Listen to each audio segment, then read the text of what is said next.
Marcus, पृथ्वी से अलग एक ऐसी खूबसूरत दुनिया जहां के लोगों के पास जादू तो नहीं, लेकिन उससे भी बढ़कर शक्तियों का खजाना था, जिसके जरिए यहां हर कोई मार्कस पर अपनी हुकूमत चाहता था। यहां जो सबसे शक्तिशाली होता था वो कानून बनाता था और कमजोरों को उस कानून को मानना पड़ता था। मार्कस के सबसे जाने माने साम्राज्यों में से एक था ओहान साम्राज्य, और ओहान साम्राज्य का एक बड़ा खास शहर था मेसोडोरिया शहर। मेसोडोरिया शहर के खुले से मैदान में आज सैकड़ों लोगों की भीड़ जमा थी। ये सभी शक्ति स्तंभ के जरिए अपनी अपनी शक्तियों के सितारों को परखना चाहते थे। इस स्तंभ पर 9 सितारे थे, जिन्हें पाकर ही आप शक्तियों के अगले रैंक पर जा सकते थे। ध्रुव 3 साल पहले शक्ति स्तंभ पर 9वें सितारे को पा चुका था, लेकिन अचानक उसकी शक्तियां तीसरे सितारे पर आकर रुक गईं, और तभी से ध्रुव वापस से 9वें सितारे को पाने के लिए मेहनत कर रहा था। अपनी इसी शक्ति के सितारे को परखने के लिए ध्रुव सैकड़ों लोगों की भीड़ में खड़े होकर अपनी बारी का इंतजार कर रहा था। अपने दोनों हाथों की मुट्ठी को बंद कर ध्रुव ने खुद को भरोसा दिलाते हुए कहा, इस साल मैंने जी तोड़ मेहनत की है। इस बार मेरी शक्तियां जरूर 9वें सितारे तक फिर से पहुंचेंगी, जरूर पहुंचेंगी। आज मैं शून्य रैंक से आगे बढ़कर एकलव्य बन के रहूंगा। तभी एक घोषणा सभी के कानों में गूंजी, और अब अपनी शक्तियों को परखने वाले अगले शख्स का नाम है ध्रुव। जैसे ही ध्रुव का नाम पुकारा गया, वो लोगों की भीड़ से निकलकर बाहर आया और अपने कदमों को धीरे धीरे बढ़ाते हुए ऊंचाई पर रखे एक बड़े से पथरीले स्तंभ की ओर बढ़ने लगा, जिसका नाम था शक्ति स्तंभ। शक्ति स्तंभ के ठीक सामने पहुंचने के बाद ध्रुव के जहन में कई बातें चल रही थी। ध्रुव जब सिर्फ 4 साल का था, तब से उसने प्रैक्टिस करना शुरू कर दिया था, और 10 साल की उम्र तक तो वो 9वें सितारे तक पहुंच गया था। फिर 11 की उम्र में वो शून्य रैंक से एकलव्य रैंक पर आ गया था। शौर्य दल के 100 साल के इतिहास में यह पहली बार था जब एक 11 साल का बच्चा एकलव्य बन गया हो। लेकिन उसके बाद ऐसा कुछ हुआ कि अचानक से एकलव्य एक बार फिर से शून्य रैंक पर आ गया। यही सब सोचते हुए ध्रुव ने अपने दाहिने हाथ की हथेली को शक्ति स्तंभ पर रखने के लिए आगे बढ़ाया। फिर उसने आंखें बंद करते हुए अपनी हथेली को शक्ति स्तंभ पर बने शक्ति चक्र पर रखा। कुछ देर सन्नाटे के बाद ध्रुव के कानों में एक आवाज गूंजी, तीसरा सितारा, शक्ति और भी कम। इस बार भी ध्रुव का सबसे निराशाजनक प्रदर्शन। यह आवाज जैसे ही ध्रुव के कानों में पड़ी, उसके पैरों तले जमीन सरक गई। उसे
अगले ही पल उन दोनों की नजरें आपस में मिली, जिससे ध्रुव की बेचैनी थोड़ी कम हुई।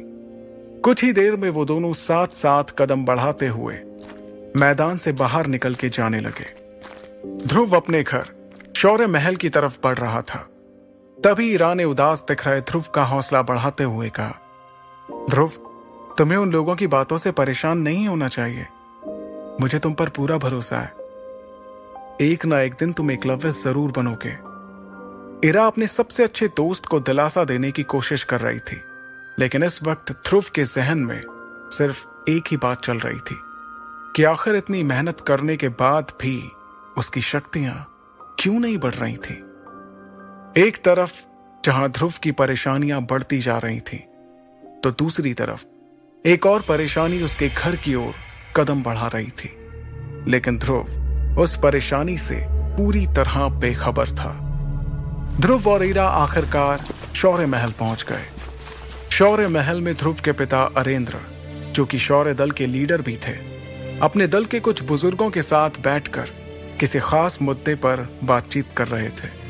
लेकिन जैसे ही अरेंद्र की नजर अपने बेटे ध्रुव पर गई, उसके उदास चेहरे को देखकर उन्हें सब कुछ समझ आ गया। वो अपनी बातचीत को वहीं पर रोककर ध्रुव के पास गए। अरेंद्र ने अपने बेटे ध्रुव को सीने से लगाते हुए कहा, कोई बात नहीं ध्रुव, तुम मेरे बेटे हो, शौर्य दल के लीडर अरेंद्र के बेटे। अगली बार तुम्हें जरूर कामयाबी मिलेगी, हिम्मत मत हारना। इस वक्त शौर्य महल के दरबार में बैठे सभी लोगों की नजर ध्रुव पर ही थी। तभी अचानक एक लड़की नीले रंग के गाउन में अपने लंबे लंबे कदमों के साथ शौर्य महल के इस दरबार में दाखिल हुई। इस लड़की का नाम लारा जयान था। लारा के दादाजी ओहान साम्राज्य के शेरदिल सेनापति रह चुके थे और लारा अंबर दल की होने वाली लीडर थी। अंबर दल ओहान साम्राज्य के सबसे ताकतवर दलों में से एक था। यह इतिहास में पहली बार था कि कोई इतनी कम उम्र में अंबर दल का लीडर बनने वाला था। लारा को अपने सामने देखकर सभी लोगों के साथ अरेंद्र भी हैरानी में पड़ गए, क्योंकि सभी जानते थे कि ये कोई आम लड़की नहीं, बल्कि अंबर दल की होने वाली लीडर थी। लारा का अचानक इस तरह से महल में आना किसी को भी समझ नहीं आ रहा था। फिर भी उसे अपनी ओर आते देखकर शौर्य दल के प्रमुख अरेंद्र ने कहा, तुम्हारा स्वागत है लारा। ना कोई खत, ना कोई खबर, इस तरह से यूं अचानक, सब ठीक तो है? अरेंद्र के सवाल पर लारा ने अपने दाहिने हाथ से चुटकी बजाते हुए अपने बॉडीगार्ड्स की ओर इशारा किया। इशारा पाते ही वो सभी एक कदम आगे आए। वो बॉडीगार्ड्स एक बड़े से हरे रंग के बॉक्स को पकड़े हुए थे। बॉक्स की तरफ देखते हुए लारा ने अपनी तीखी और तेज आवाज में कहा, मुझे पता चला है कि ध्रुव इस साल भी अपनी शक्तियों को नहीं बढ़ा पाया, इसलिए मैं ध्रुव के लिए एक खास चीज लेकर आई हूं। इसे पीने से उसे अपनी खोई हुई शक्तियां एक बार फिर से मिल जाएंगी। अरेंद्र ने ध्रुव की ओर देखकर दोबारा लारा को देखते हुए कहा, लेकिन लारा, हम तुमसे कोई तोहफा नहीं ले सकते, और वैसे भी तुम कुछ ही दिनों में हमारे परिवार का हिस्सा बनने वाली हो, इसलिए इस तोहफे की कोई जरूरत नहीं है। अरेंद्र की बात खत्म भी नहीं हुई थी और बॉडीगार्ड्स ने उस बॉक्स को खोल दिया।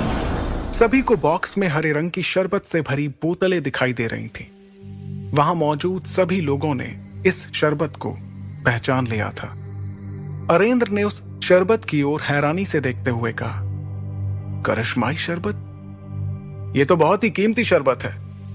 हम तुमसे इतना कीमती तोहफा बिल्कुल भी नहीं ले सकते लारा।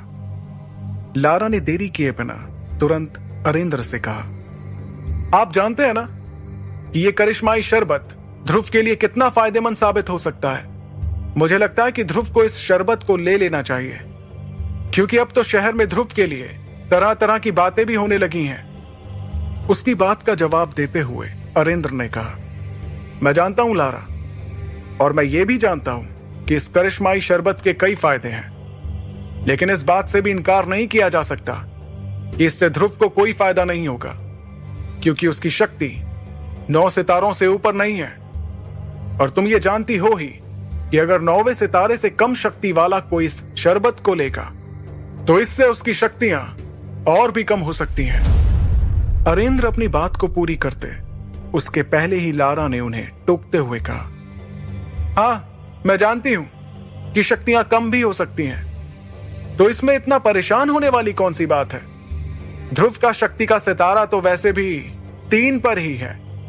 ध्रुव के पास अब हारने को बचा ही क्या है। इससे पहले कि अरेंद्र कुछ कहते, लारा की इस बात पर अब ध्रुव ने अपनी चुप्पी तोड़ते हुए कहा, मैं कभी भी अपनी शक्तियों को इस तरह से नहीं बढ़ाऊंगा लारा। तुमने ये सोच भी कैसे लिया।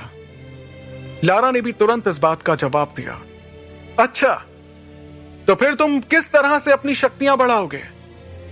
वैसे ही जैसे पिछले 3 साल से बढ़ा रहे हो। लारा की इस बात का ध्रुव के पास कोई जवाब नहीं था। लारा ने अरेंद्र के पास जाकर उन्हें इत्मीनान से कहा, ठीक है, अगर आप इस करिश्माई शरबत को तोहफे के तौर पर नहीं लेना चाहते तो क्या आप मुझे इसके बदले में कुछ दे सकते हैं।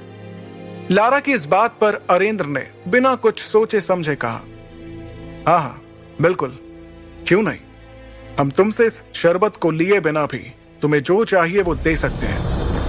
लारा ने बेझिझक जवाब दिया, मेरे और आपके परिवार के बड़े लोगों ने सालों पहले ध्रुव और मेरा जो रिश्ता तय किया था, मैं उसे आज तोड़ना चाहती हूं। लारा के मुंह से इस बात को सुनकर ध्रुव, उसके पिता अरेंद्र और वहां पर मौजूद सभी लोगों के पैरों तले जमीन सरक गई। एक पल के लिए वहां सन्नाटा छा गया। किसी को भी इस बात पर यकीन नहीं हो रहा था कि लारा ने अपने और ध्रुव के रिश्ते को तोड़ने की बात कही थी। अगले ही पल अरेंद्र ने अपनी नाराजगी जाहिर करते हुए तेज आवाज में कहा, लारा, ये जानते हुए भी कि यह रिश्ता तुम्हारे और हमारे परिवार के बड़े लोगों ने तय किया है, तुम कैसे रिश्ते को तोड़ने की बात कर सकती हो। तुम जानती हो ना ये कितना गलत माना जाता है। अरेंद्र की नाराजगी के जवाब में लारा ने बड़ी ही बेफिक्री के साथ कहा, यह रिश्ता जरूर परिवार के बड़े लोगों ने तय किया था, लेकिन तब और अब में काफी फर्क आ चुका है। आज मेरे और मेरे परिवार के लोगों की शक्तियां कहां से कहां पहुंच चुकी हैं, जबकि ध्रुव पिछले 3 सालों से वहीं पर अटका हुआ है। लारा के मुंह से अपने और अपने परिवार की बेइज्जती होते देखकर अब ध्रुव से रहा नहीं जा रहा था। उसे लारा पर बहुत गुस्सा आ रहा था। तभी लारा ने अपनी बात को आगे बढ़ाते हुए कहा, और वैसे भी सभी जानते हैं कि मैं इस वक्त अंबर दल की लीडर बनने वाली हूं, और इसके लिए यह बहुत जरूरी है कि मेरा किसी कमजोर के साथ कोई संबंध ना हो। इसलिए बेहतर यही होगा कि यह रिश्ता आगे बढ़ने से पहले यहीं पर टूट जाए। अंबर दल की लीडर बनने वाली बात पर गौर करते हुए अरेंद्र ने उससे कहा, तो यह है असली बात, बाकी सब तो तुम्हारे लिए एक बहाना था, सिर्फ एक बहाना। तुम्हें परिवार की कोई फिक्र नहीं है। तुम्हारे सिर पर तो सिर्फ सबसे शक्तिशाली बनने का जुनून सवार है, और इसलिए तुम इस रिश्ते को तोड़ना चाहती हो। इस बार लारा ने बेशर्मी से जवाब देते हुए कहा, तो आप ही बताइए कि मैं कैसे उस इंसान से अपना रिश्ता जोड़ लूं जो पिछले 3 सालों से अपनी शक्तियों को बढ़ा नहीं पा रहा। लारा की इस बात का वाकई में वहां पर किसी के पास कोई जवाब नहीं था। तब लारा ने दोबारा उस करिश्माई शरबत की तरफ देखते हुए कहा, अब आपके लिए यही बेहतर होगा कि आप मेरी बातों को मान लें और इस करिश्माई शरबत को स्वीकार करते हुए इस रिश्ते को तोड़ दें, क्योंकि आप भी जानते हैं ये शरबत कितना कीमती है और ध्रुव के लिए कितना जरूरी है। अब ध्रुव के सब्र का बांध भी टूट चुका था। वो लारा के ठीक सामने आकर खड़ा हो गया और उसकी आंखों में आंखें डालते हुए बोला, ठीक है, तुम्हें इस रिश्ते को तोड़ना है तो ये टूटेगा, जरूर टूटेगा। ध्रुव के इतना कहते ही सभी हैरानी से उन दोनों के चेहरे की तरफ देखने लगे। तभी ध्रुव ने अपनी बात को आगे बढ़ाया, लेकिन इस रिश्ते को तोड़ने से पहले हमारी शादी होगी, और उसके बाद मैं तुम्हें तलाक देकर इस रिश्ते को हमेशा हमेशा के लिए तोड़ दूंगा। बताओ, है मंजूर? ध्रुव की इस बात पर लारा ने तपाक से गुस्से में झल्लाते हुए कहा, ये क्या बकवास कर रहे हो तुम? तुम्हें मालूम भी है इससे मेरे परिवार की कितनी बदनामी होगी? तब ध्रुव ने बड़े ही इत्मीनान से जवाब देते हुए कहा, तो जो तुम कर रही हो उससे हमारे परिवार की बदनामी नहीं होगी? जब बदनामी होनी ही है तो क्यों ना दोनों की ही हो? इस जवाब पर लारा ने तेवर दिखाते हुए कहा, मुझे यकीन नहीं आ रहा है कि मैं उसी ध्रुव से बात कर रही हूं जिसे मैं कुछ सालों पहले मिली थी। ध्रुव ने बिना वक्त गवाए अपने उसी अंदाज को बरकरार रखते हुए कहा, मुझे भी यकीन नहीं हो रहा है कि कैसे तुम इस करिश्माई शरबत की आड़ में इस रिश्ते को खत्म करने के लिए बिना कुछ सोचे समझे यहां चली आई। इतनी बातें करते हुए ध्रुव और लारा दोनों के चेहरे एक दूसरे के बहुत ही नजदीक आ गए थे। उन दोनों की आंखें एक दूसरे को घूरे जा रही थीं। माहौल गर्माता हुआ देखकर लारा के बॉडीगार्ड्स अपनी जगह से आगे बढ़े, लेकिन अगले ही पल लारा का एक इशारा मिलते ही उन सभी ने अपने आप को रोक लिया। फिर लारा ने अपनी बात को आगे बढ़ाते हुए कहा, मेरे पास एक तरीका है जिससे हम इस रिश्ते का फैसला कर सकते हैं। ध्रुव ने उससे पूछा, और वो क्या है? लारा ने कहा, 3 साल बाद हम दोनों के बीच एक मुकाबला होगा। अगर उस मुकाबले में मैं जीत गई तो तुम्हें इस रिश्ते को तोड़ना होगा, और अगर तुम जीत जाते हो तो वही होगा जो तुम चाहोगे। लारा की ये शर्त सुनते ही शौर्य महल में एक सन्नाटा छा गया था। अब सभी की नजरें ध्रुव के जवाब का इंतजार कर रही थीं। क्या ध्रुव अपनी मंगेतर लारा की शर्त मानेगा? आखिर क्या वजह है जो ध्रुव की शक्तियां पिछले 3 सालों से आगे नहीं बढ़ पा रही थी? कैसे लड़ेगा ध्रुव अपने से शक्तिशाली लारा से?